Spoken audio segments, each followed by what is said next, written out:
할렐루야. 주님의 은총 안에서 한 주간도 평안하셨는지요. 주님이 베풀어 주시는 은혜와 평강이 우리 성도님들의 생업과 가정과 학업 그리고 소망하고 준비하는 앞으로의 진로와 기도 제목들 위해 충만하게 임하시기를 주님의 이름으로 축원합니다. 하나님께서는 우리들이 하나님의 자녀로 살아갈 때 성령 충만한 모습으로 살아가기를 원하십니다. 그래서 예수님을 통하여 우리들에게 성령 충만한 사람은 어떤 모습으로 살아가야 하는지를 가르쳐 주시고자 사탄에게 시험을 받게 하셨습니다. 성령의 곧 예수를 광야로 몰아내신지라 광야에서 40일을 계시면서 사탄에게 시험을 받으시며 들짐승과 함께 계시니 천사들이 수종들더라. 성도 여러분, 성령 충만한 삶을 살고자 하는 사람은요, 먼저 자신이 성령 충만해져 있다고 여겨질 때 그때 더욱 영적으로 긴장을 하며 살아가야 합니다. 사탄이 하나님의 사람을 실족시키려고 할 때 가장 먼저 찾는 사람을요, 우리들은 초신자들로 생각할 때가 많이 있습니다. 물론 신앙생활을 처음 하게 된 초신자들에게도 사탄은 많은 유혹을 하면서 믿음 생활을 이제 더 열심히 하지 말라고 유혹합니다. 하지만 사탄이 주로 공격을 하고자 하는 대상은 본문의 예수님처럼 성령 충만해졌다고 자신하고 있는 사람들입니다. 부흥 뒤에 고갈이라는 말이 있습니다. 사탄은 우는 사자와 같이 우리의 삶 속에 맴돌면서요, 우리의 믿음이 성숙되어 가고 있다 여겨지면요, 바로 그때 우리에게 다가옵니다. 그래서 우리의 믿음을 쓰러뜨리려고 유혹합니다. 그리고 그때의 그 유혹은 지금보다도 더 크고 강력한 유혹을 하게 됩니다. 그래서 우리의 믿음이 퇴보하도록 만듭니다. 우리는 성령 충만한 삶을 살아가기를 간구하면서 노력하지만은 문제는요, 성령 충만해진 후에 도리어 교만해질 수 있다는 것입니다. 성경을 살펴보면 대표적인 사람이 베드로였습니다. 마태복음 16장을 보면은 베드로는 다른 제자들과는 다르게요, 예수님이 어떤 분이신지를 가장 먼저 깨달았습니다. 그래서 예수님께서 제자들에게 너희들은 나를 누구라 하느냐 물으셨을 때 베드로는 이렇게 고백을 하였습니다. 주는 그리스도시요 살아계신 하나님의 아들이십니다. 이렇게 예수님을 구세주로 고백하는 베드로를 보면서 예수님은 너무너무 기뻐하셨습니다. 그래서 칭찬해 주시면서 바요라 시몬아 내가 복이 있도다. 이를 내게 알게 한 이는 혈육이 아니요 하늘에 계신 내 아버지시니라. 베드로가 이렇게 신앙 고백을 하게 된 것은 성령님의 인도하심이 있었기 때문에 가능했다고 예수님은 말씀하신 것입니다. 하지만 베드로의 고백을 듣고 이제 십자가를 지실 것을 예수님께서 제자들에게 가르쳐 주시자 베드로는 바로 십자가를 지시지 말라고 예수님에게 말했습니다. 그래서 베드로는 사탄이라는 꾸지람도 듣게 되었습니다. 사탄아, 내 뒤로 물러가라. 너는 나를 넘어지게 하는 자로다. 내가 하나님의 일을 생각하지 아니하고 도리어 사람의 일을 생각하는도다 하시고, 조금 전에 성령 충만하여서 예수님을 구세주로 고백을 하게 되었고 교회 열쇠도 받았던 베드로였는데 바로 교만한 마음을 갖게 되면서 사탄이 된 것입니다.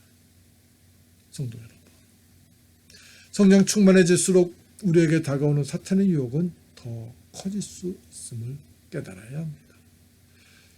그렇기 때문에 성령 충만해진 사람은 지금보다도 더 깨어서 말씀을 가까이 해야 돼요. 지금보다도 더 기도에 힘쓰면서 성령 충만한 삶을 유지하도록 노력을 해야 합니다. 사도 바울은 그것을 깨달았기 때문에 고린도 교회 성도들에게 경건한 삶을 살아갈 것을 권면하면서 자신 또한 꾸준히 경건한 삶을 살아갈 것을 결단하였습니다. 내가 내 몸을 쳐 복종하게 하면 내가 남에게 전파한 후에 자신이 도리어 버림을 당할까 두려워함이로다. 우리도 바울처럼 늘 성령 충만한 사람의 모습으로 살아가기를 노력해야 합니다. 우리들이 그렇게 살지 않을 때 나도 모르는 사이에 우리들의 믿음 생활은 퇴보하게 되는 것입니다. 그리고 성령 충만한 사람들은요, 이제 성령님을 의지하면서 담대하고 지혜롭게 이 세상을 살아가기를 노력해야 합니다. 앞에서 언급한 것 같이 성령 충만해져 있을 때 사탄의 유혹은 이전보다 더 강해질 수 있습니다. 하지만 우리들은 그것을 두려워할 필요가 없습니다. 왜냐하면 성령 충만해져 있을 때 우리들은 어떤 사탄의 시험거리도 다 이겨낼 수 있기 때문입니다. 마태복음과 누가복음에서는 사탄이 예수님에게 3가지의 시험을 준 내용을 소개하고 있습니다.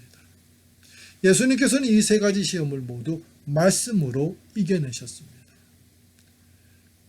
예수님께서 그렇게 말씀을 이겨낼 수 있었던 것은 성령님이 말씀을 주셨기 때문입니다. 사람들이 너희를 끌어다가 넘겨줄 때 무슨 말을 할까 염려하지 말고 무엇이든지 그때 너희에게 주시는 그 말을 하라. 말하는 이는 너희가 아니요 성령이시니라. 예수님께서 말씀으로 사탄의 시험을 이기게 하신 것처럼 우리들이 성령으로 충만해져 있을 때 성령님께서는 우리들에게도 말씀을 주십니다. 그래서 그 말씀의 능력으로 사탄의 시험들을 이겨나갈 수 있도록 은혜를 베풀어 주십니다.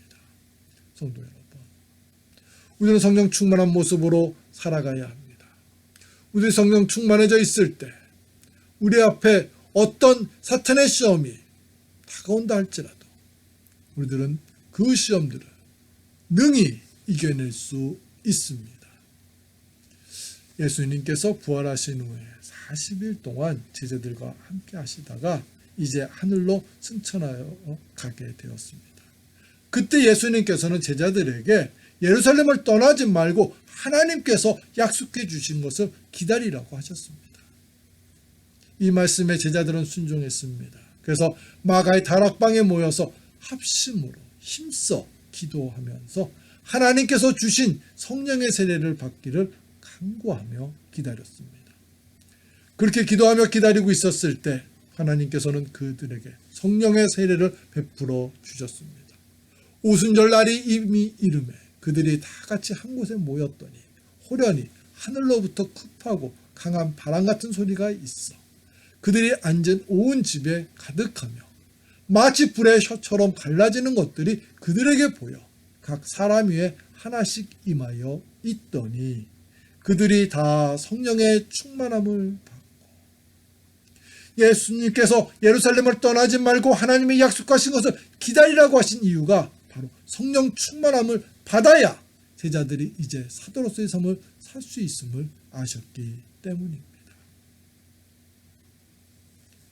성령 충만함을 받지 않았을 때 제자들은 초대교회를 이끌고 나갈 수 없음을 예수님께서는 아셨던 것입니다.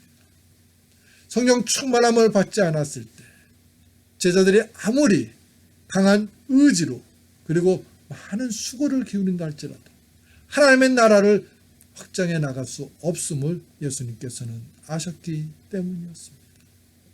그리고 이것은 지금 우리들에게도 똑같이 향하시는 예수님의 마음이십니다. 예수님께서는 우리들도 성령 충만함을 받기를 원하십니다. 그래서 초대교회 사도들처럼 놀라운 복음의 사역을 이루어나가는 하나님의 사람들이 되기를 원하십니다. 어렵고 힘든 상황을 만나게 되면요, 두 부류의 사람들을 보게 됩니다. 한 부류는 이렇게 힘들고 어려운 상황이 계속 되는 것을 보면서 이제 모든 것을 포기하려고 하는 사람들입니다. 그래서 그들은 그동안 유지했던 경건한 신앙생활을 쉽게 포기하려고 합니다. 또 하나의 부류는 힘들고 어려운 상황이 계속되지만 그 속에서 더욱 성령님의 도우심을 간구합니다. 그래서 성령 충만한 사람이 되어서 그 어려움을 이겨내며 살아가기를 노력하는 사람들입니다. 여러분들은 어떤 부류의 사람이 되기를 원하십니까? 두 번째 부류의 사람들이 되시기를 축원합니다. 우리들의 삶 속에는 사탄의 시험거리들이 늘 생겨나게 됩니다. 그러나 우리가 성령 충만해져 있을 때 그 사탄의 시험거리들을 우리들은 이겨낼 수 있습니다. 작은 것에서부터 큰 것까지 우리는 충분히 이겨낼 수 있게 됩니다. 어렵고 힘든 상황에서 힘들게 지어진 교회 예배당이 큰 화재로 인하여 불타고 있는 것을 보고 있던 무디 목사에게 한 성도가 와서 위로하며 이렇게 말합니다. 목사님, 이제 모든 것이 끝났습니다. 목사님께서 어렵게 지은 예배당이 모두 불타고 있습니다. 이때 무디 목사는 이렇게 말하면서 그 성도를 위로하여 주었습니다. 참 속상합니다. 하지만 우리에게는 성령님이 계시기 때문에 끝난 것이 아닙니다. 성령님이 함께 하실 때 충분히 다시 예배당을 지을 수 있습니다. 문제는 이런 어려운 상황을 만나면서 우리 안에 성령 충만함이 없어지고 있다는 것입니다. 우리 안에 성령님이 충만하게 계실 때 성령님은 지금보다도 더 좋은 예배당을 우리에게 짓게 해 주실 것입니다. 성도 여러분, 코로나19로 우리들은 매우 지쳐 있고 또 불안과 근심을 갖게 되었습니다. 이제 다시는 이전의 일상으로 돌아가지 못할 것이라는 막연한 두려움도 갖게 됩니다.